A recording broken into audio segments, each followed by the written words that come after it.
We are live. I'd like to welcome everyone to another episode of Heart to Heart with Bree. Tonight's guests are Jimmy and Deanna Berkes, and I'd like to welcome you guys. Tonight's topic is foster parenting. Would you please introduce yourselves to the viewers?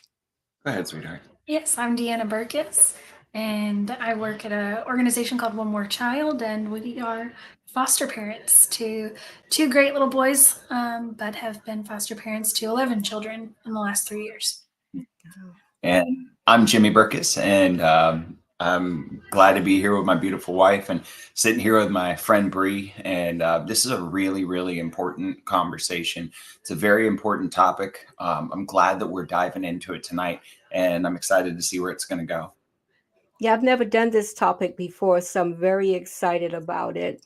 And I would say to the viewers, if you have questions or comments, please feel free to post them. And, I'm just I think back to when I used to watch the talk shows, talk about a long Right. time No, I ago. feel you. Great I was a content. big fan of the Phil Donahue show. You guys are probably Oh, too yeah. young to know who Phil Donahue is. I know him by name.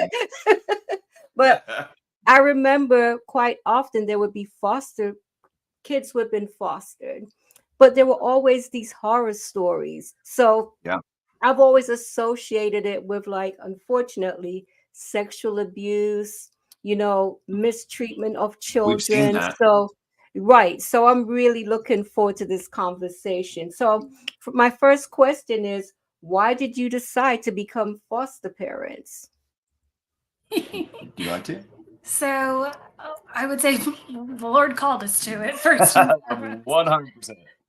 But it was a combination of things. When Jimmy and I met in 2016, it was actually on our very first date. We were talking about what we desired in a future spouse and for our futures and our families. And we both had the desire that we would want to adopt one day.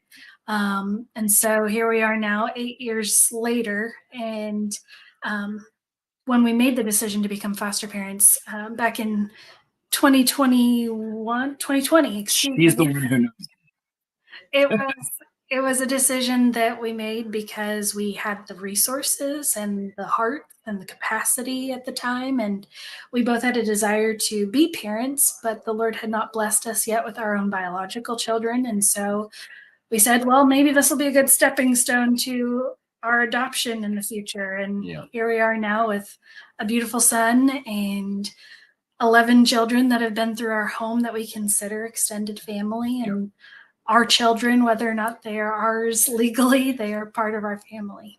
Just like, God has adopted us into his family, and we were not, his blood. We're not Israel, but we're co-heirs to that promise because he adopted us. And so it's the same kind of thing. And like she said, I think the most primary thing to say here is that we sensed the calling deep inside, both of us did, and it was terrifying. It was something that we were, you try to fight your calling a little bit sometimes. You're like, I don't know if this is going to be for us. But we both realized that this was from God. And if God opens a door, no matter how scary it looks, no matter how scary it is, you got to try to walk through it. And he'll shut it if it's not meant to be, but it was meant to be. So that's it. We love it, and it's been Some days hard. we question it. Yeah. But it's the right thing. Yeah. And sometimes the right thing is The hard thing. the hard thing. You do it anyway. Yes, yes. I'd like to welcome my friend Mikey. Thank you so much for joining us, Mikey. Welcome, You know, Mikey. I'm I'm thinking of you guys, like, you guys are young. So it's like I'm thinking of, like, dealing with the teenage years. Yeah. I think back to raising teenagers, and it was a very tough experience. So I would like you to please explain, what does it mean to foster? Because I know there are so many things that we don't think about. Well, I have a bit of maybe a rubric. Whenever I think about foster care, the most primary and important thing that we're doing is stewardship. So, no matter how long a child comes into our home, if it's for a day, if it's for a year, we are going to be intentionally trying to plant the seed of Jesus Christ in their life.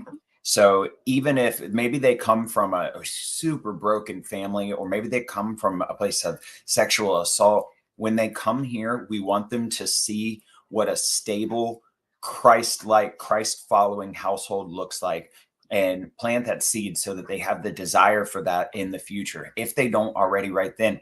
Because we were blessed, some of our kids, they wanted Christ. And so our 7-year-old, he is on fire, and he knows so much scripture, and I got to baptize him myself, and it's just such a blessing. So babe.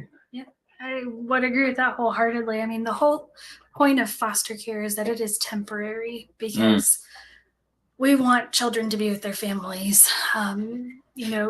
It's not something that we enter into lightly, and it's unfortunately a part of this world.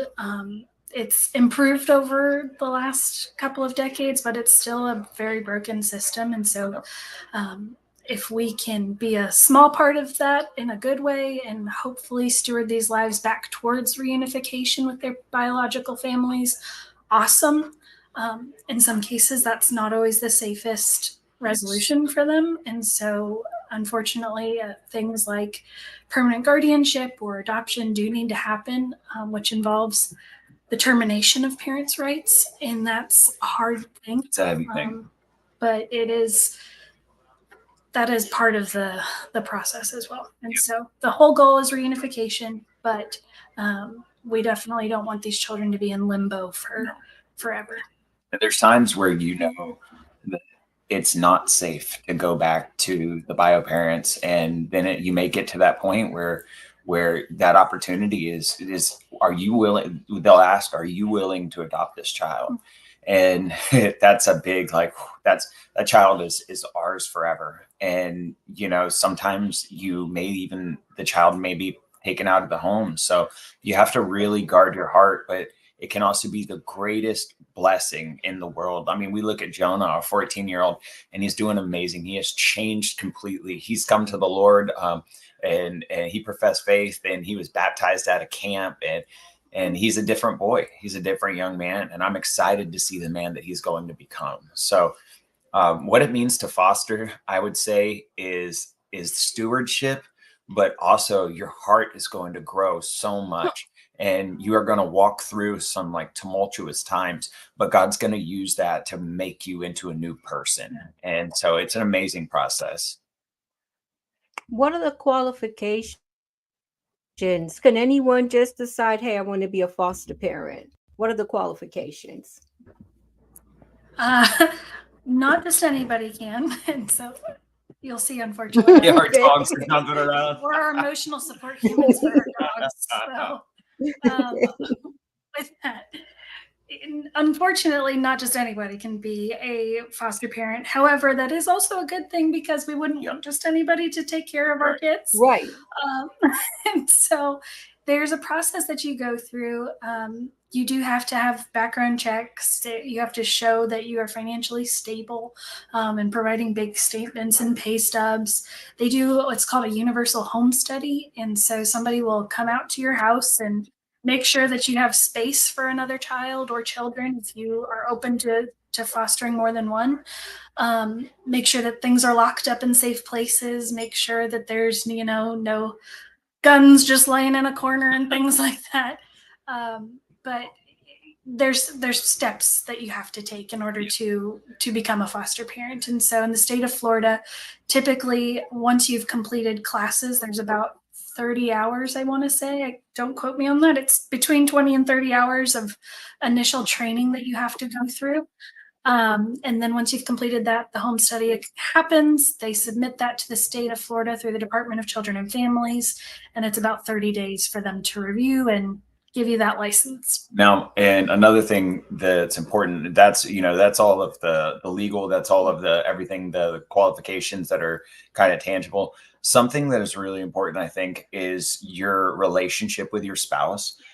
You really should make sure that, because it's going to be tested. There's going to be days where it's really, really hard. You're dealing with kids with trauma. Some of them have immense trauma, and there's going to be these really tough days, and you maybe sense that tug apart. but my wife and I, she's my best friend. And so we laugh and we're just goofy all the time. And we always want to work back to a place of shalom, of peace, strength, unity, kindness, encouragement, respect. And we want to work back to that. So even when that gets tested, we come back and we're stronger. That's an important thing to have.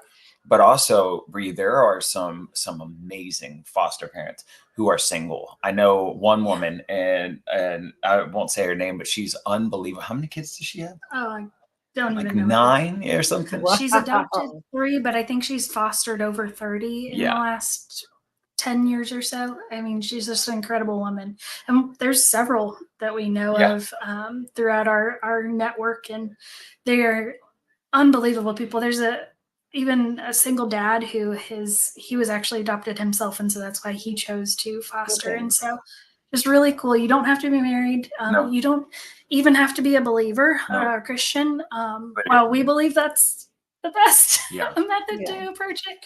That is not required by the state. Yeah. There are a lot of agencies that actually need loving homes for children who are questioning their identity and who are confused about who they are. And so there are great needs for a diversity of homes. That's true. So it doesn't matter what your background is, as long as you are a safe person who has love in their hearts and is financially stable. Lots of love. Yes. What is Yeah. something what is something that would disqualify a person to become a foster parent?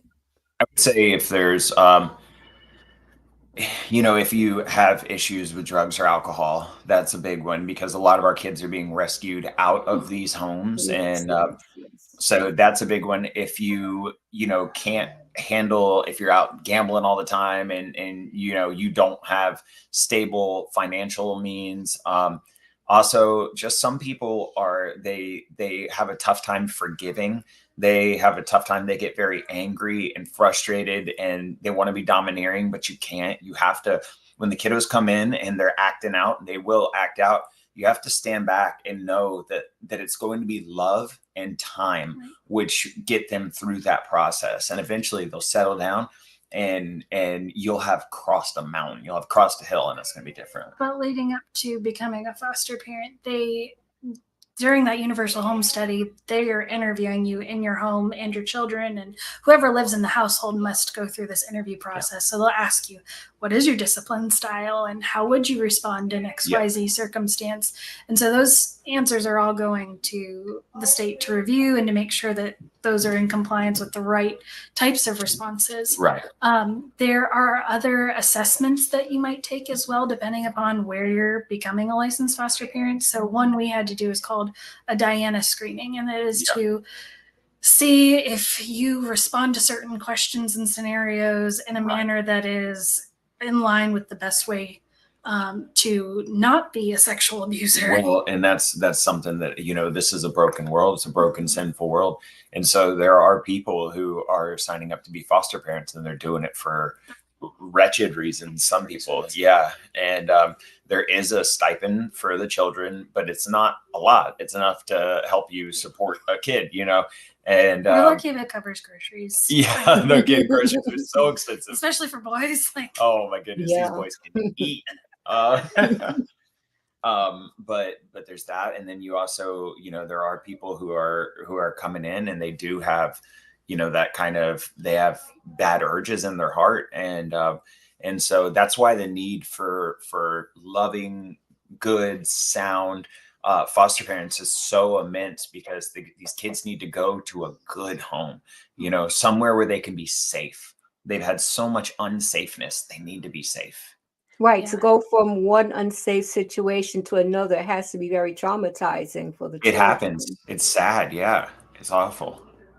Now, I will say, if you do have criminal background, whether it is just, misdemeanors or things like that, depending on how far removed you are from that life, it may not be a disqualifier. To be to be on the altar. You know, we've talked about my past and that I struggled with drugs and alcohol. I was homeless for 6 months, and the Lord rescued me up out of that. And now I'm ordained, I'm a worship pastor, and we have an amazing life. But God has changed me. And so they saw my past, but they also see what God has brought me to. And so in that case, I was allowed to be a foster parent, which our life, I can't imagine not having been one at this point with all the relationships we have. We'll tell you some more about some of the kids. We're not going to use their names, but we've had some pretty Right. wild experiences. How important is it to think this whole thing through before you go through the process? Because I'm sure that, you may have a willing heart, but Right. you have to be really sure that this is something you're willing to undertake. So I'd like you to address that. Scripture says, count the cost before you build, right? But go ahead, baby. I just wanted to add that. Yeah. No, definitely. There's a fine balance to it as well, because I am notoriously an overthinker in our household. So you should consider it and consider what the cost is and how you're willing to respond. Not everyone is called to be a foster parent. In fact, there are those who may have the willingness and the desire to care for children or to care for bio families. There are other ways that they can become involved, and we can talk about that later. Yes. But don't overthink it, because you may, there are a lot of reasons not to do it, and you may think your way out of it. Here's is if you have, and I'm talking to the Christians out here right now. If you have faith, you can overcome, because there's one scripture in 1 John that says, as for you, you don't need anyone to teach you anything, but the anointing which is within you will teach you all things and is true. And God, when you get into these moments, there are times where you don't know what to do, but you pray and ask for wisdom, and God leads you and directs you how to overcome it. And I mean, we've really gone through some wild stuff in our 3 years. Maybe we could talk about some of the stories. And but God has not only he brought us through that, He's made some connections, and he's brought us closer. Every day closer than ever before, and we grow closer to Him. So if you have faith, when all those questions go around in your mind, like, should I do this? Should I not do that? Is God calling me to it? If you have that desire in your heart, and you have genuine faith in Jesus Christ, you give it a shot. You may find it's not actually your calling, and that's okay, but you may find that you're stepping into your destiny. And that's very important. When you decide to become a foster parent, can you set a time limit on the amount of time that you will keep the child if you're testing the waters? That's a great question. Yeah, there are some, but. So one of the ways that you could potentially do that is through respite. Once a child's been placed with you long term, they would like to keep that child there until they're at their permanency goal, and that is reunification or adoption or whatever it is that's going to help them exit the child welfare system. That's such a good point. I think respite is the way. Yes. So respite offers, you go through all of the same process as a regular foster parent would to become qualified. But with respite, you are only taking children for short-term placements. So 2 days, 3 days, a week, right? Just depending on what the needs of the existing foster parents are. So it gives them a break, a respite. Say we want to go out, like on vacation, go to a wedding. This is a real scenario that's happened. Yeah. The child wasn't able to come for whatever reason. You have to get permission from state and yada yada. So you're going to be gone for 4 days, okay? And that child needs to stay somewhere, but that child can't just stay at anybody's house. It has to be somebody who's licensed, who's gone through all this. And so that's where respite care people come in. We've done respite a number of times because someone says, hey, we just did a month ago or so. And that child, they're there for 4 days. So that's a way to kind of taste the waters. And you don't have all of the same necessarily responsibilities during that time, because as a foster parent, you'll have a guardian ad litem, a case manager, licensing coming into your house every single month. So you definitely want to get comfortable with tolerating people coming into your house. So with respite, that doesn't necessarily have all of those elements. So I wouldn't say it's a true experience, but it is a way to, yeah. Test water, yeah. Exactly. Okay. I noticed when I looked on my phone that there are a few comments, but unfortunately they're not showing up on StreamYard. So I just like the viewers to know, not ignoring you. I'm hoping that it's just a delay and that they'll show up. Yeah. I think there's a technical issue on StreamYard tonight, but hopefully that will it will resolve itself soon. I see Mikey go. Much blessings up, Bree, guest host and fellow viewers. And so I think that was who you were talking about earlier. But Yes. Mikey, God bless you. And for everyone else who's out there, God bless you too. We're so glad you're here with us. And we hope this Yes. conversation is interesting to you and stirs your heart. Definitely. From your experience, what are the questions that potential foster parents should ask of themselves?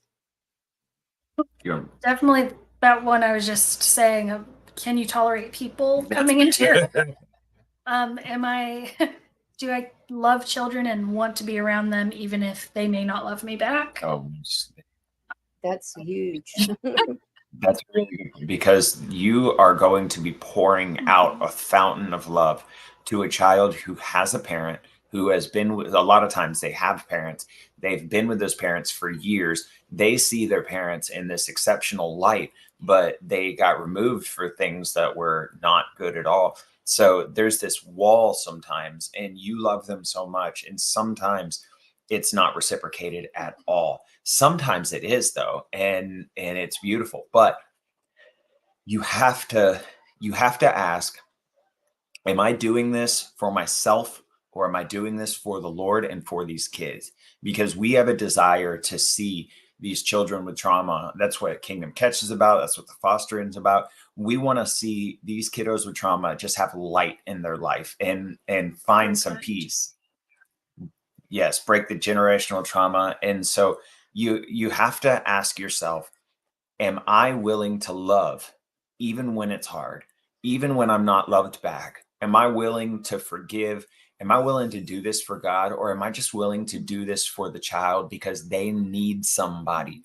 And if it's not you, it's going to be someone else. But we have kids that are sleeping on cots in the office because there are not enough foster homes. We get calls sometimes. There's 11 or 12 kids sleeping on cots in the office. That's awful. That is. You know, Yeah. And I mean, it's the kind of thing too where you cannot go into this with the idea that you're going to help yourself feel good about what you're doing. Because we were just talking the other day, there's a training happening in our group, our support group, that's about what happens when you are accused of abuse, of neglect or maltreatment in some way, shape, or form. And the teaching is it's not a matter of if, it's a matter of when. And so they go into it with this mentality of, as a foster parent, you're absolutely going to be accused of sexual abuse or child abuse or neglect or maltreatment. And so that for us was just kind of, that's not a strengths-based approach. Now here you have to learn how to be extremely prudent with your actions. And when you have kids in, there's, the way that you respond, the way you talk to them, the way that you hug them, all those little things, Some expectations are just so important, no matter who you are. Yeah. Especially so with children who are coming from tough places. Now, and those are some tough things, but I'll say, Bree, there have been some of the most beautiful, blessed times of our lives with these kids. They come in and there's nights where we have dance parties in the living room, turning on funky music and everybody's getting down. And when we go to Disney World or just any number of these things, or you're at church and you see one of the kids standing up, singing with all their heart, or whenever your 7-year-old says, I want to be a Christian. I love Jesus. I want him in my heart. And you get to step in the waters of baptism with him and put him, take him under the water and see him just a new man. And there's so many beautiful, blessed things. Yes, there are things that are hard, that are difficult, that are like surprising sometimes. but it's worth it. Anything that is worth it is going to be hard, but it's worth it, and it's worth it for the kids because they need it. They need people in their lives. I was about to ask you what are some of the challenges, but you Don't tell. definitely just shared one. Let me We'll ask tell you you a couple this: more though. when it's time for the kids to to be reunited with their parents, how difficult is it to say goodbye? It's very, very hard. The hardest thing we have ever done. Yeah, we had two kids that we thought were going to be adopted. What's our first placement right there? And so all of a sudden they couldn't. None of the family was there. Mom wasn't doing what she was supposed to, and nobody was there. And so they said, "Are you willing?" And we said, "Absolutely." And so we were getting close to that point, and all of a sudden the grandma from Pennsylvania came up out of nowhere, and a week later the kids were being shipped off in an airplane, and we It, really quick to add into that, I it wanted was to like out of nowhere. out of nowhere. We had a grandmother plus like 30 family members Yeah. that were out of state who were like, no, we want these children. We want to care for them. We want them to remain a part of their biological family. And they were wonderful people. Yeah. We got to meet them and hang out with them. Now I want to tell you, we it was so hard, Bree, and our hearts were broken. We wept like we've never wept, and it was so hard. However, a year later, something like that, we get a phone call, and it was our little guy. And he called us from Pennsylvania and FaceTime with us. And he said, "I think about you guys all the time." His Oh, family, Bree's family, was doing amazing. Mom had gotten off of drugs. They were at this beautiful home. They had a playground. They were doing incredible. They're thriving. So we couldn't ask for anything better. While it was hard in that moment, it was the right thing. They were with us for a yes. period of time, and then they went somewhere else, and now they're going to shine their light over there. And we couldn't be more pleased. We couldn't be, we've healed from that. And Absolutely.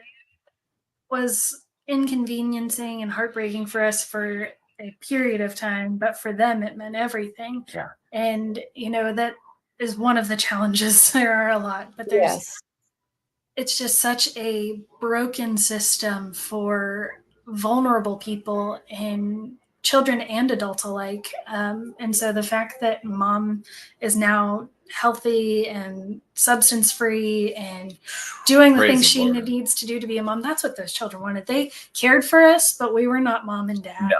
Yes. And so for them to be able to be with their family, even though the system didn't realize that they had bio family, it was all happened out of chance. We got a phone call out of the blue about this grandmother from bio mom and dad. It wasn't anything that case management or guardian ad litem had ever done. It was a family who said, no, please, we really want them to stay in our family. So that's great. Now, another thing is you'll get to learn the word co-parenting, or the phrase. And so we actually will work hand in hand. Our kind of paradigm, we do not want these kids to say, you're never going to see your mom and dad again. This is our family. We want to keep those relationships strong. And so as much as we can, we like our little guy. Yeah, absolutely. His mom, we see his mom, they spend time together. And so, that co-parenting can be pretty difficult, especially when people are going through stuff, but you have to approach it and be non-judgmental. You have to be loving to them too, because they're really going through it. They see their child with you. And so we pray with them, we spend time with them, we support them and lift them up. We give them those words of encouragement. So that can be kind of weird, but we're like, I'm totally used to that now, and it's something you grow through it. Your faith grows. And that's, you said, how hard is it to give a child back? And that's one of the top reasons people say they could never be a foster parent, is that they would get too attached. And then there's the folks who say, well, if you're getting too attached, you're doing it right. So I would say, guard your heart for sure. Don't get too attached so that your heart is breaking every time a child goes home. But look at it as expanding your family. So for us, it's not, oh, I've lost this relationship once this child's gone home, or, they've lost a relationship once they've been placed with us or adopted by us. It's that they're expanding their family. So we're bonus mom and bonus dad to a slew of children.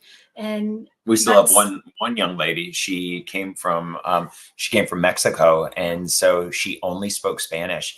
Deanna is fluent in Spanish. She has a degree in Spanish, and so I spoke okay Spanish. But I buckled down during that time. I said, if I want to talk to my daughter, I'm going to have to learn Spanish. So I'm almost fluent now. And she and I, but she only calls us mom and yeah, dad. she calls us, we're mom and dad still. And, but she was a victim of human trafficking. And yeah, she had a lot of trauma. And there was, to be honest with you, she got physically violent a couple of times and punched Deanna.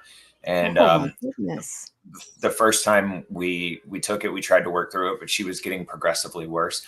And so we had to make the toughest decision ever, because the peace in our family was being ruined, but we were willing to let our peace die and squalor if she was getting better. But she wasn't getting better. She was getting worse. And so that was another really hard one. We had to disrupt the placement, but she ended up going to a group home. And so we said, we're always still family. And it's like, sometimes family doesn't live together, but she actually did really well at the group home.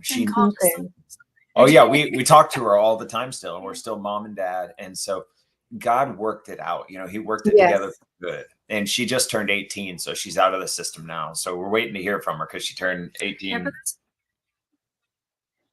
for T. Yeah, pray for T. Wow. But that was one of them. Then we had, to tell you another one, we had another girl who was here for respite, and we've had 3 victims of human trafficking. We've had 3 victims of sex trafficking who have come into our home. And so the trauma that is immense there. And so you just try to love them through it. You try to forgive them constantly. And but sometimes it ends not the greatest way. Like we're still willing, but something goes through the front window. And so it's been pretty crazy. But those people, we still have a good relationship with so many of these kids, and they knew that we love them. They know that we love them, and we loved them at that time. So it's a mixed bag. There are some challenges. There absolutely are some challenges, but I go back to this. It's worth it. Someone has to do it. If it's not you, how many opportunities in our life do we get to be genuinely brave? We need to show bravery and faith, and you cannot be brave unless you're scared, because otherwise it's just easy. That's it. That's how you're brave. You have to be scared and do it anyway and trust God. That is true faith. That is true valiance. That's bravery. Wow. Andrew says, great discussion. And I believe this is your dad, Jim BCB. It says I it don't helps to know. have supportive family, and it's tough on grandparents to see our kids have to give up kids. We get as attached as they do, but we just keep them in prayer. Yeah. Yeah. Yeah, that has to be tough, but listening to you, I can see this is to me like a ministry of sorts. That's precisely, yeah. It's a ministry from the Lord, and that's exactly how we consider it. It was a calling given to us by God, and so every day, every time, Deanna, she's amazing. This woman, I don't know how. No, I mean, she gets up for us every single morning. She cooks breakfast for everybody in the household. She knows when all of the appointments are. I'm like, baby, how did you know that? I haven't even heard of that appointment. Okay. I'm just the one who brings the levity and the fun and joking around, and but she's just incredible. So having a team is so important. As we in our premarital counseling, it was said we fill each other's gaps, and I have gaps, she has gaps, but together we're strong. We're helpmates. Yeah. That's beautiful. Now I have to ask you about the training or the classes that you go through before becoming foster parents. And I also want to ask, do the children receive any type of classes to prepare them for going into a home? It's an interesting idea. Gosh, that is a great idea. I would say if I can back up really quick, one thing I wanted to say about challenges as well is just the shortness or the need, I guess, for more wraparound support. So we mentioned earlier that, you know, not everybody is called to foster or to be a temporary place for children, but we have been blessed so many times by our church and by our foster community, our foster crew, who provide things like babysitting or gift cards. We've been blessed innumerable times Tremendously. with just gift cards to go do something fun at Family Fun Center, to go to Disney World. Disney, $500 Disney, and it's Things, from the Lord, yeah, you know. It's like, this is Wow. so cool. Yeah. These kids have experience. But it's a huge blessing to us because it's such a strain financially to be able to do all of those fun things. And so wraparound support, whether it's through That's so good. babysitting or through, you know, gift cards or just showing up with a meal, that's a huge, huge blessing to families who are, like you said, running to appointments all the time. Amen. And balancing Constantly people in the house, you know, stuff like that. Balancing regular life amongst also having case managers, guardian ad litems, licensing, coming to your house on a regular basis. I'm going to go ahead and say this. This part is really, really important to me, to us. And I don't know if there's somebody out there who is seeing this, somebody from the state. You know, we are so grateful for everything that everybody does to help keep the kids safe and all the hard work that people put into this. But we are, for instance, for our little guy, he's been with us just over a year. We're on our 8th case manager. And they keep quitting. They're leaving. They're just leaving their position. They don't fill any new person in. They're not giving 2 weeks notice. They're just quitting. The problem that is happening right now is they're overloaded. There's not enough good people to care for them. And a big part of this is, I think that we need to pay our case managers better. And there's a financial thing. And I'm going to be bold in saying it. These people, these case management, everybody who's in those areas, they are responsible for stewarding the lives of these children with trauma. If those lives are not stewarded correctly, those children are going to grow up with the trauma. They're not going to heal through it. And then there's going to be problems as adults.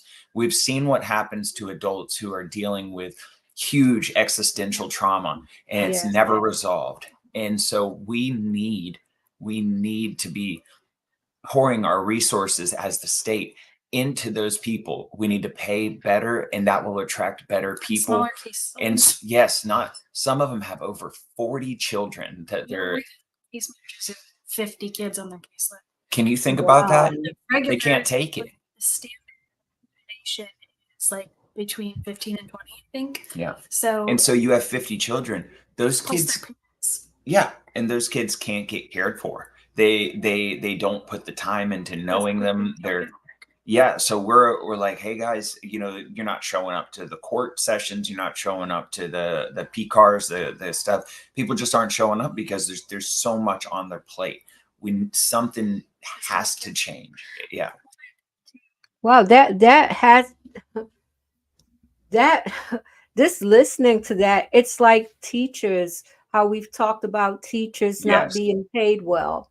And there's such a it doesn't make sense. Burden on the teachers to take care of so many children. When I was growing up, there were maybe 15 kids in a class, and now it's so much harder. So I can only imagine for a caseworker, because as you mentioned, you won't get to know the children. How can you really get to know the caregivers, and are you really putting in 100% of your effort into the placements and into what's going on with the kids? Wow. Yeah. It's tough. It's a shame. And that's where, you know, it does come down to our resources. You know, the money has to be allocated more appropriately, because we need to attract more people, better people who are going to stay. It seems so obvious from this position, but we don't see it happening. And just like that, teachers, that's one of the most important positions that anybody could have. Yes. You're sowing into the lives of these impressionable children, and they're going to become adults. it's mind-boggling sometimes. So that's my prayer. I hope you guys will pray with us that those kind of things start to change, because these kids, like we said, we need care. They need intentional, diligent care, and we need to do it as a team. So part of my job at One More Child is in program development. And so I have to know all the ins and outs of policies and procedures and how things are being operated at a state and national level for foster care and our other programs, single moms and prevention services and things like that.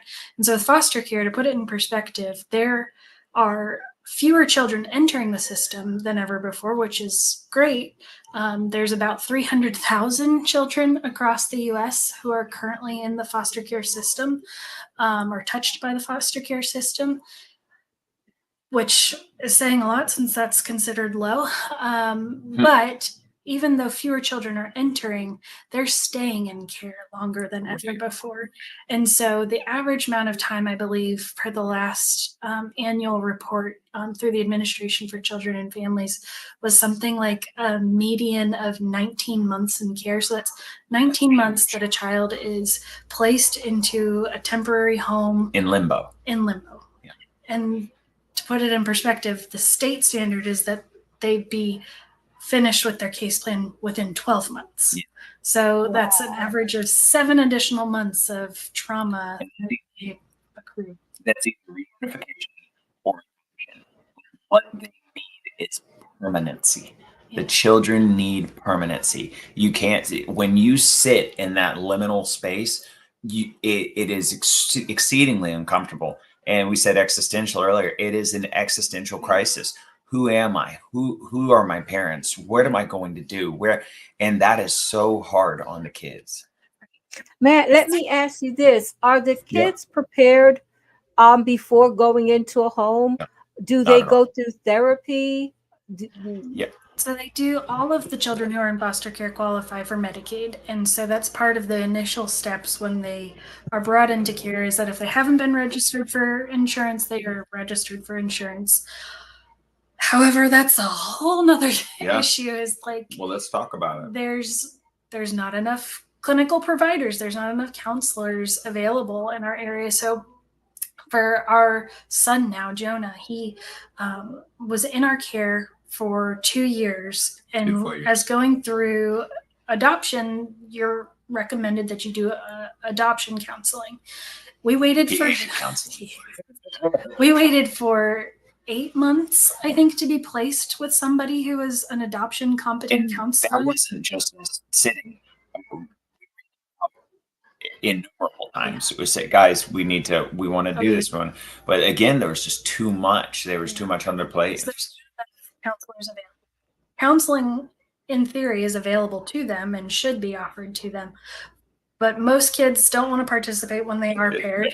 And if they're paired, it's going to take months for them to actually have a meeting. But then you run into those challenges as well. Yeah. So they don't go, there's no course for them when they're entering care. It's their case manager or a police officer or a child protective investigator who is meeting them and saying, hey, I'm going to take you to another place and you're going to be removed from your mom or your dad or who your guardian is. Sometimes if the house, it's the same day. There was police, there was a huge traumatic event where their parents maybe went to jail, and those children got into a car and came into a new home. And all of a sudden, you have these foster parents who mean really well, and they're like, hey, how you doing? But they've gone through the trenches on that day. Yep. And so you have to be prepared for that as a foster parent. If you have a realistic view, you know that those kids are hurting. And so, but that's a good way to love them. You know where they're at, and you give them space, and you just let them acclimate and get comfortable. And then, they start to open up. But yeah, I wonder if kids ever feel conflicted over if they start to love their foster parents and feel as if they're betraying their biological parents. You hit the nail on the head. We have that now, And our little guy, he said, I want to be adopted so bad. And he has dreams where he was removed from our home and taken back, and he wakes up crying. And he was saying, and you could see that kind of confliction, because he was like, I want to be, I'm not going to say the name, but I want to be a blank and Berkes. And so Oh, he, wow. yeah, he really wants to be a part of this family. And he'll say, you're the best mama ever. And he'll be like, oh, well, my mama too, So Yeah. there's those There's things.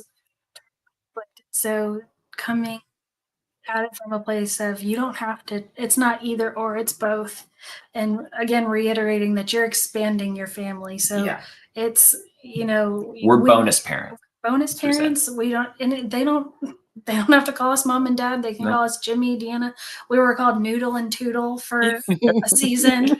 Just whatever you're comfortable with. We usually leave it up to them to decide. And so it's very much a challenge, because they are at this place, many of the younger children too, where they need to build attachment. They've never had a nurturing, Yes. secure attachment. And Never. so for them, when they have folks who are at a stable place in their life who can, feed into them from a place of security, that is so appealing, and Very much. they want that. But also, mom or dad are their mom and dad. And even though some awful things may have happened under their care, they are irreplaceable. And we never, ever want to take their place.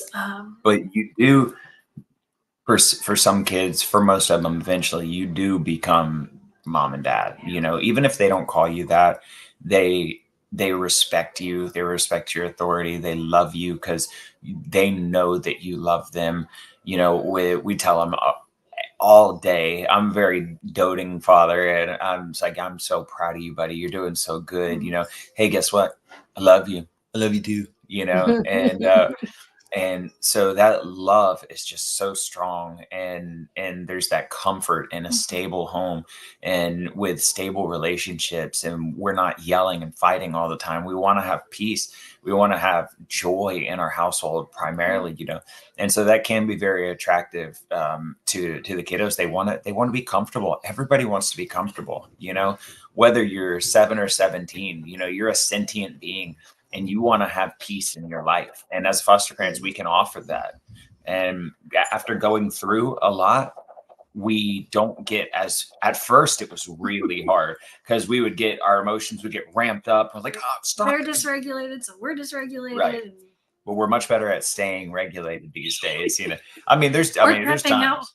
Yeah. But we'll look at each other like, baby, you need to walk away. And, she'll tell me, and I'm like, because I'm getting frustrated, and she's right. And so I just listen to her, and vice versa. And so the things that you learn with time, it's unbelievable. And the place that it will bring your spirit and your soul and your life, it's amazing.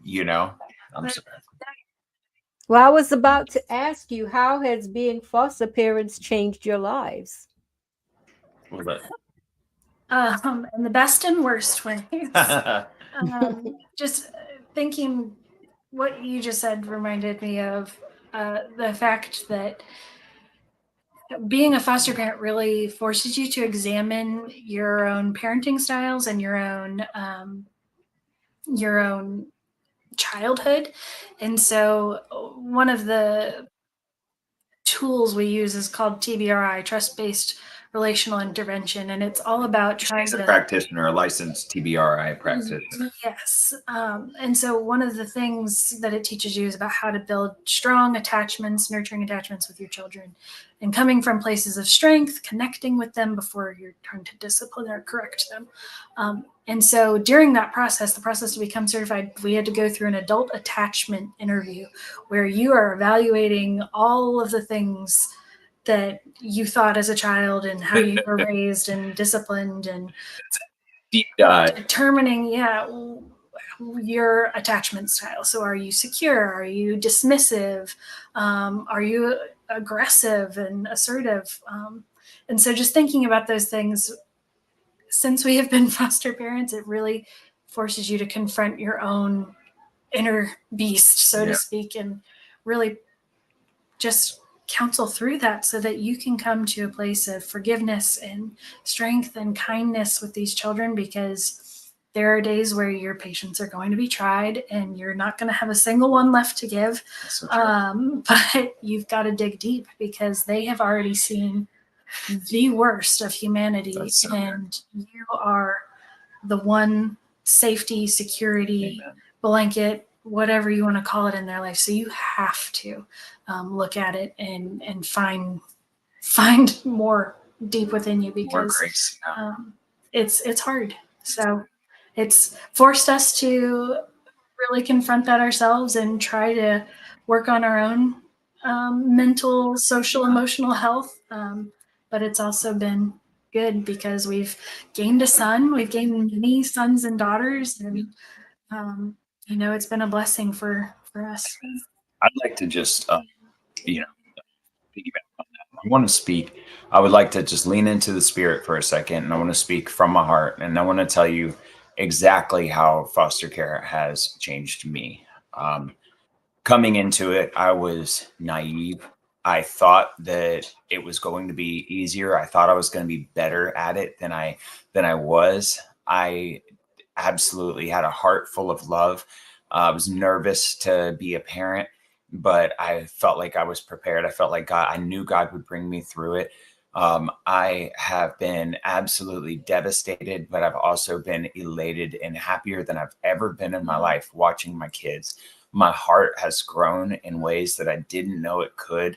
And they say that happens whenever you have a baby. You see your heart, you're the Grinch that day, your heart grows 3 sizes.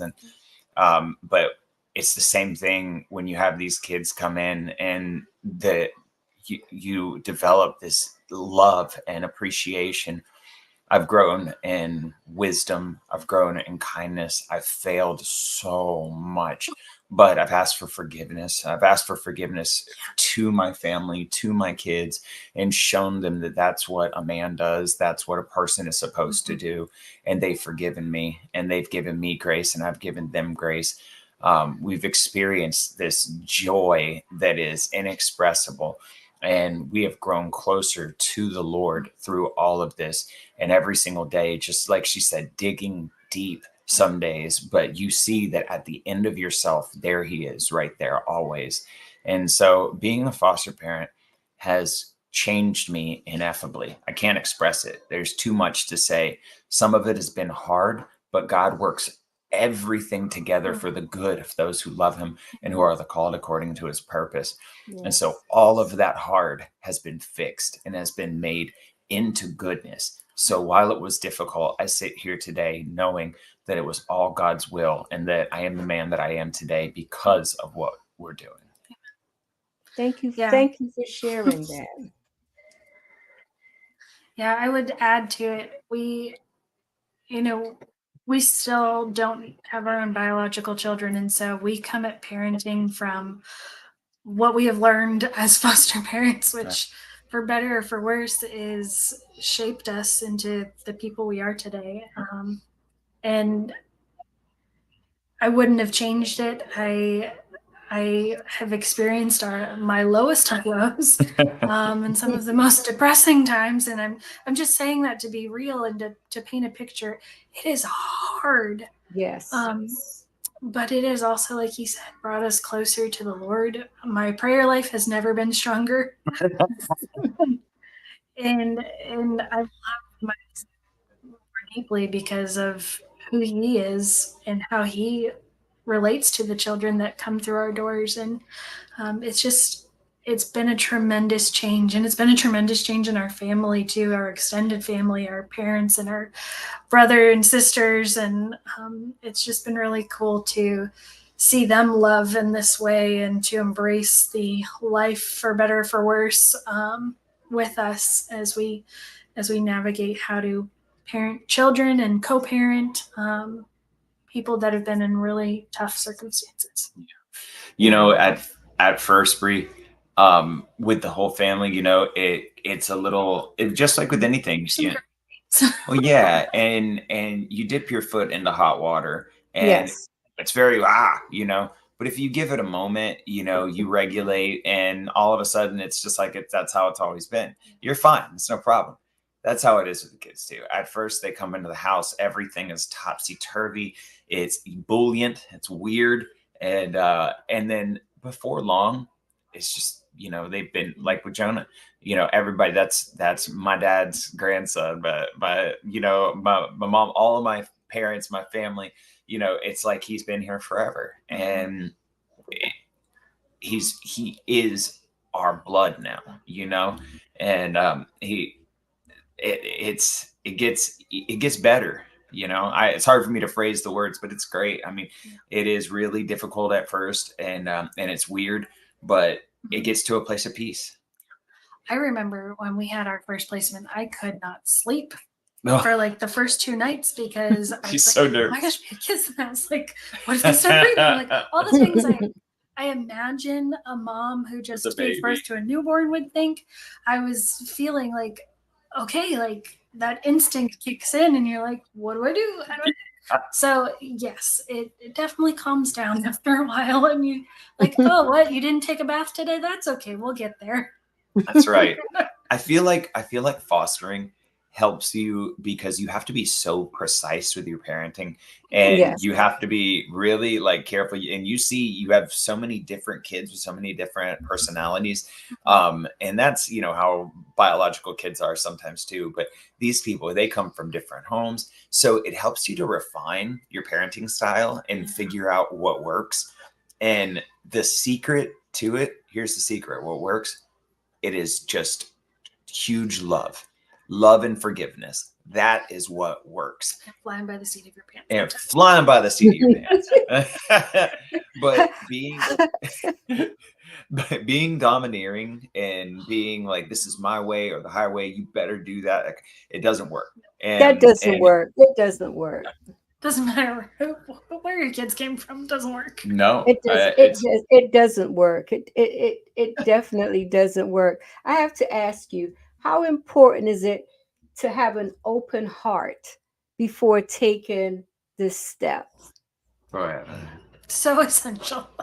I mean, we talked about it earlier. The folks who say like I couldn't do it because I could never, give them back or my heart would break. You have to have an open heart, and you have to know your heart is going to break, but also it's going to expand bigger than you ever knew it could. Yes. We have had those low moments, and we've had those really high moments. This is nice. Being able to see our kids go home and be with their parents is amazing. Having our kids leave and go on to a place where they may not have that one-on-one care is heart-wrenching. Not knowing if they're going to keep repeating that cycle of trauma or if they're going to have, more abuse in their life, it's terrifying. That's terrifying. But being able to take one out of the system and adopt him as our own, it's just amazing. And so you have to have a big open heart. And here, the truth of the matter is, you're going to get kids into your home, and when you find out what's happened to them, you're going to sob. You're going to sink, because some of the abuse that some of these kiddos have gone through is unbelievable, and it will keep you up at night thinking, how are they even functioning right now? Yes. And we've seen a lot of that. So knowing that, you have to figure out, man, like, okay, I know they've gone through all that. I know they're going to have a tough time, but it just comes back to love, Brie. It's just over and over and over. You have to love them bigger than your fear. You have to love them bigger than their pain. You have to love them just constantly and endlessly. And forgiveness, it's just love and forgiveness. It's those two things, because you're going to get offended. It is to the glory of a man to overlook an offense. That's what scripture says. You're going to get offended. You're going to feel humiliated because they're not going to listen to you. They're not going to honor you. They're not going to respect you at first. But over time, those things build. Whenever you keep showing them, I'm still here for you. I'm still here for you, and I'm not going to hurt you. Safety is just such a beautiful thing. And everyone, like I said, everyone longs for it. We were built if sin wasn't in this world, we were built to live in shalom. We were built to live in absolute peace and glory, the glory of the Lord. And so our heart still longs for that, even though everything is tainted by sin, and the Yeah. disappointment that sin brings is immense. But we have an opportunity as foster parents to love them through it, to know even when it's hard and we're going to fail, you're going to fail, but you have to repent and just and forgive yourself too. Speak to the Lord, ask for forgiveness, and the next time your margin of failure, you're going to have bigger parameters. You're going to be able to take more next time, and that's really cool. That rubber band and the resistance, you stretch it yourself a little bit, and you feel like you can't go anymore, but then something happens where somebody steps in or your partner steps in and helps you with that bandwidth a little bit, and like you said, it just keeps going. You get more after time. What's the old saying? God won't give you more than you can handle. It's not true. He will give you more than you can handle. He'll give you enough to break you, but he only breaks you to put you back together. It's like that pottery that's recrafted with gold. It's much more beautiful after it's been put back together, but it has to be broken first. If you know that is the plan, it's like the Pilgrim's Progress. You know that he is sanctifying you. If he's not going to break you in foster care, he's going to break you somewhere else. If you belong to him, you're going to go through that, but it's for our good. And it's eventually going to make us, every day it's going to make us more like Jesus Christ. And that's what we want. Is there anything, I know you spoke about the load that the caseworkers have. Is there anything that you would change about the foster care system in an ideal world, if you were able to do so? I mean, in a perfect world, there would be no need for it at all. That's right. But aside from that, there's a lot shifting in the world of foster care right now. Back in 2018, under the Trump administration, they signed in a law that it was called the Family First Preservation Services Act. And so funding was reduced from foster care and group homes, residential care, to provide services for families who are at risk of entering the child welfare system, which has been wonderful. We want families to get what they need before they get to that point of crisis. And so there's still a lot to work out. And unfortunately, funding has not been easy to draw down for those prevention services. So families are still entering the system, but they're trying to get above the spigot, so to speak, in a place where they can reach families before they get into that time of need. So we'd love to see it where we can meet their needs before that happens. And also, one friend shared with me her idea that case managers would not have the parent and the child, because oftentimes that can be a conflict of interest, but that there'd be a case manager specifically for the parent and a case manager specifically for the children, so that they can work together as a team to meet the best interests of both parties, but that mom or dad has their person and children have their people. That's so good. Which would help reduce caseload sizes and also hopefully share the wealth of meeting permanency goals faster. Just to be candid, Bree, and I will be straightforward again, I cannot understand, like we were talking about with the teachers, the allocation of resources. I mean, it's so clear that you need to reach the seed before it grows up into a bad tree or corrupted tree. And so, these kiddos, they're the ones who have gone through the most, and they need protection. They need protection from the state. They need protection from the country. And people we have resources going in wild places sometimes, and more of it needs to go to helping these kids. And in a perfect world, there would be, again, less case manager load. There would be higher compensation for competent case managers who really love their job and they're called to do it. And so it's a sticky situation, but that is my prayer. And communication's big. Sometimes we don't we have a meeting of some kind and nobody ever comes. We've set us apart this time. Like 5 minutes notice. 5 minutes. Oh, I'm not going to be able to make it today. And that happens a lot.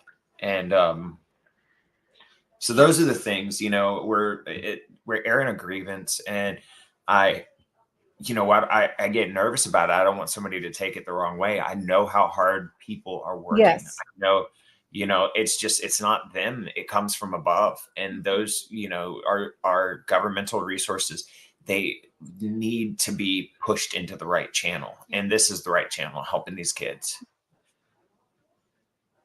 Yeah, I would really like to thank you both for sharing what you have with us tonight. I didn't know a whole lot about foster care. So I really enjoyed this conversation. I've taken a lot away from it. And, I Thank would you. like you to share your closing thoughts. I'm going to go ahead. Well, I guess a plug. Depending on where you're listening to this at, if you have more questions about foster care or how you can get involved, there's a number of amazing agencies out there. I believe you're coming from the Tampa area, Bree, is that correct? No, I'm on the Treasure Coast. Oh, okay, you're on the other side. Okay. Well, then that being said, I know Brevard Family Partnerships. There's a number of other ones, Partnership for Strong Families, One More Child. The agency we work for is a faith-based organization, but there's a number of different CBCs, community-based care agencies, who are receiving that state money. Foster care is privatized throughout the state of Florida, so in each judicial circuit, there's a different agency running foster care, which there's pros and cons to that, but I would say look for your CBC. There's somebody there who is going to be able to talk to you about all the different specifics and requirements and qualifications. And if you want to get licensed, that would be the first step, is to talk to somebody in the licensing department at your local CBC. But if you just want to help or maybe do some small work along the side, you could become a guardian ad litem. Yeah. That's the advocate for the child or children in the family group. You could also talk to your church or to your local community group about supporting diapers, supporting school supply drives, babysitting, and becoming an approved screened babysitter for foster families in your area. Those are all huge needs. Huge needs. And then, I had another thought. There's some people, maybe in your heart that, well, I'm not going to be a foster parent, but how can you still help the kiddos? Like, guardian ad litem is huge. They represent them in court, and they have these relationships with them. But there's also child sponsorship. If you have a desire in your heart that you want to help kids, but you know that you can't be a foster parent, One More Child is one place, but there's other places. If you go to onemorechild.org, I'm just speaking because I know this one from the top of my head. You can go to child sponsorships and you could send it's 35. It's actually 42 now. $42. That's per month. And for international children. Yeah. And we've actually had the chance going to Guatemala, Dominican Republic, where we've got to meet our sponsored children. And they write letters to you. And this helps them it really helps them. There's supplies and food and whatnot. Your money goes a long way in those ways. But that's just one idea. But for those of you out here who are listening, these are my closing thoughts. This is what I want to say. I want to finish up by saying, if you feel a call in your heart, if there is an inkling of you that says, maybe this is for me, please pray about it. Please pray about it and ask God to give you the wisdom and the faith and the strength to say yes, if that's how he's leading you. There are kids out there who absolutely need you. And for everybody else who is listening, there is a way that you can help.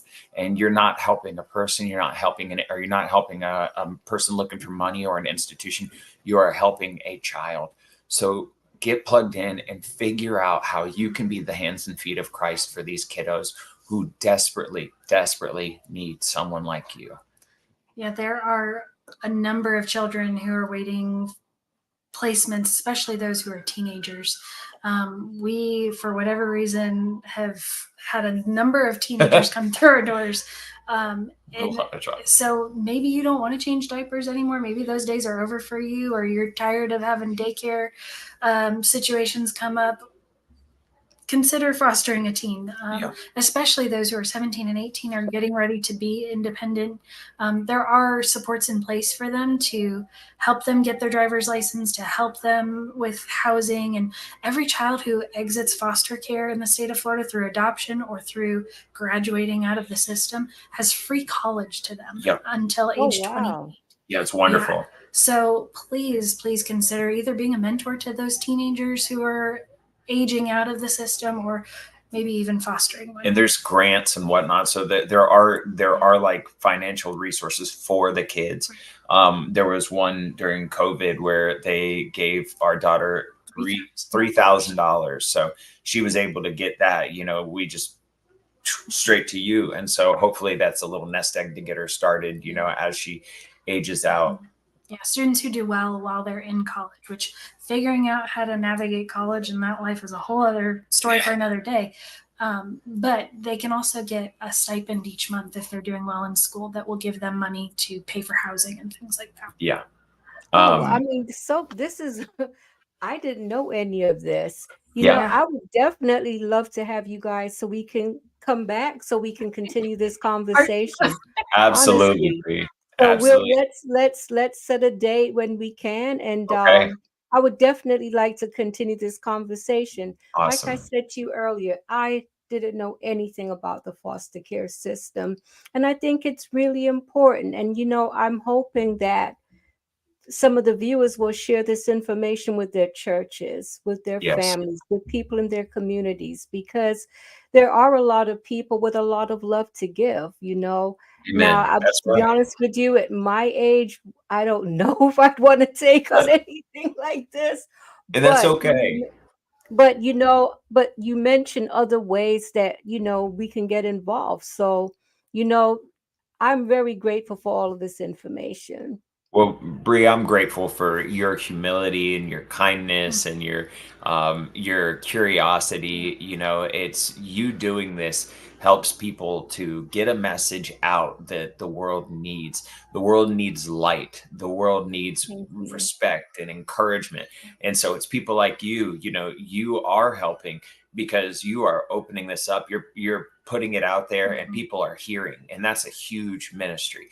So thank you for all you do, and thank you for those saying that. I mean it.